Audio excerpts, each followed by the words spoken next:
Assalamualaikum warahmatullahi wabarakatuh.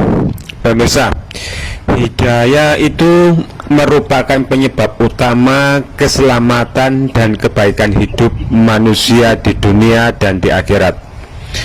Barang siapa yang dimudahkan oleh Allah Azza wa Jalla untuk meraihnya, sesungguhnya dia telah meraih keberuntungan yang besar dan tak ada satupun yang mampu mencelakainya.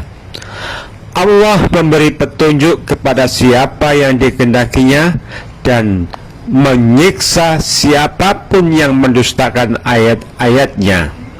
Dalam Al-Quran surat Az-Zumar, Allah Azza wa Jalla berfirman, "Afaman syarahallahu sadrahu lil islami fahuwa ala nurim min rabbih fawailul lil khosiyati qulubuhum min dzikrillah ulaika fi dhalalim mubin." Maka apakah orang yang Allah bukakan pintu hatinya untuk menerima agama Islam lalu mendapat cahaya dari Tuhannya sama dengan orang yang hatinya membatu? Maka celakalah mereka yang hatinya membatu dari mengingat Allah. Mereka itu dalam kesesatan yang nyata. Maka beruntunglah setiap orang yang membersihkan diri dari sifat kemunafikan dan meninggalkan kekafiran lalu menuju pada cahaya Islam. Namun demikian, yang perlu kita pahami bahwa hidayah itu adalah hak prerogatif Allah Subhanahu wa Ta'ala. Manusia itu hanya berusaha mengajak seseorang atau menyampaikan hal-hal yang hak agar mereka mau ke jalan yang lurus.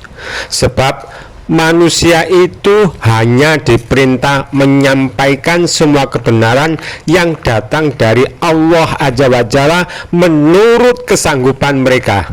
Kemudian semua kembali pada Allah, dan hanya atas kuasa Allah lah yang bisa memberi hidayah untuk ke jalan yang lurus, ataukah mereka dibiarkan tetap dalam ketersesatan. Inna anta illa nadhir, kamu tidak lain hanyalah seorang pemberi peringatan. Jadi siapapun tidak akan bisa memberi hidayah kecuali atas izin Allah. Sekalipun para nabi, mereka tidak diberi kewenangan dalam hal ini. Para nabi hanya menunjukkan jalan, hanya memberikan pencerahan dan mengajarkan mana yang hak dan mana yang batil. Cukup banyak kisah masa lalu yang membuktikan bahwa para nabi itu tidak memiliki hak dalam memberi hidayah.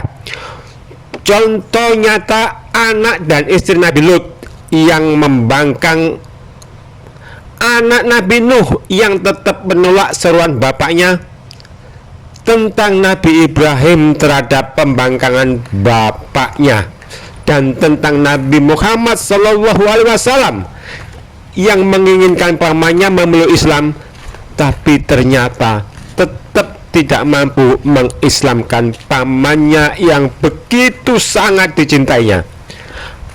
Padahal para nabi itu sebaik-baik manusia.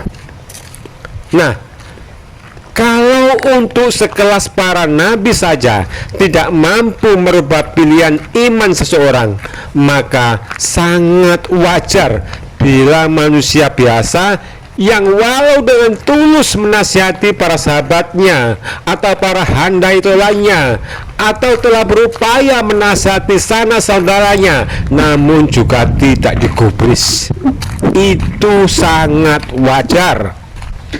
Namun demikian, jika Allah menghendakinya, maka bisa jadi hidayah itu diberikan lewat siapapun kefigurannya, sekalipun ia hanya seorang musafir yang fakir, atau lewat apapun, hingga hidayah itu bisa diterima dengan khidmatnya, di mana Hal ini dengan terang Allah Azza wa Jalla telah berfirman, innaka la tahdi man ahbabta walakinallaha yahdi man yasha wa huwa a'lamu bil muhtadin. Sesungguhnya engkau Muhammad tidak akan dapat memberi petunjuk kepada orang yang engkau kasihi, tetapi Allah memberi petunjuk kepada siapa yang Dia kehendaki.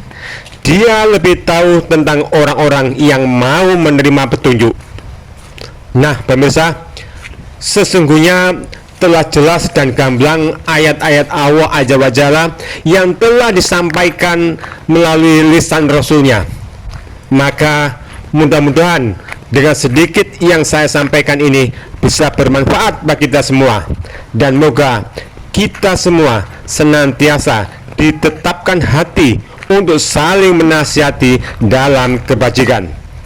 Subhanakallahumma wa bihamdika asyhadu an la ilaha illa anta astaghfiruka wa atubu ilaik. Wassalamualaikum warahmatullahi wabarakatuh.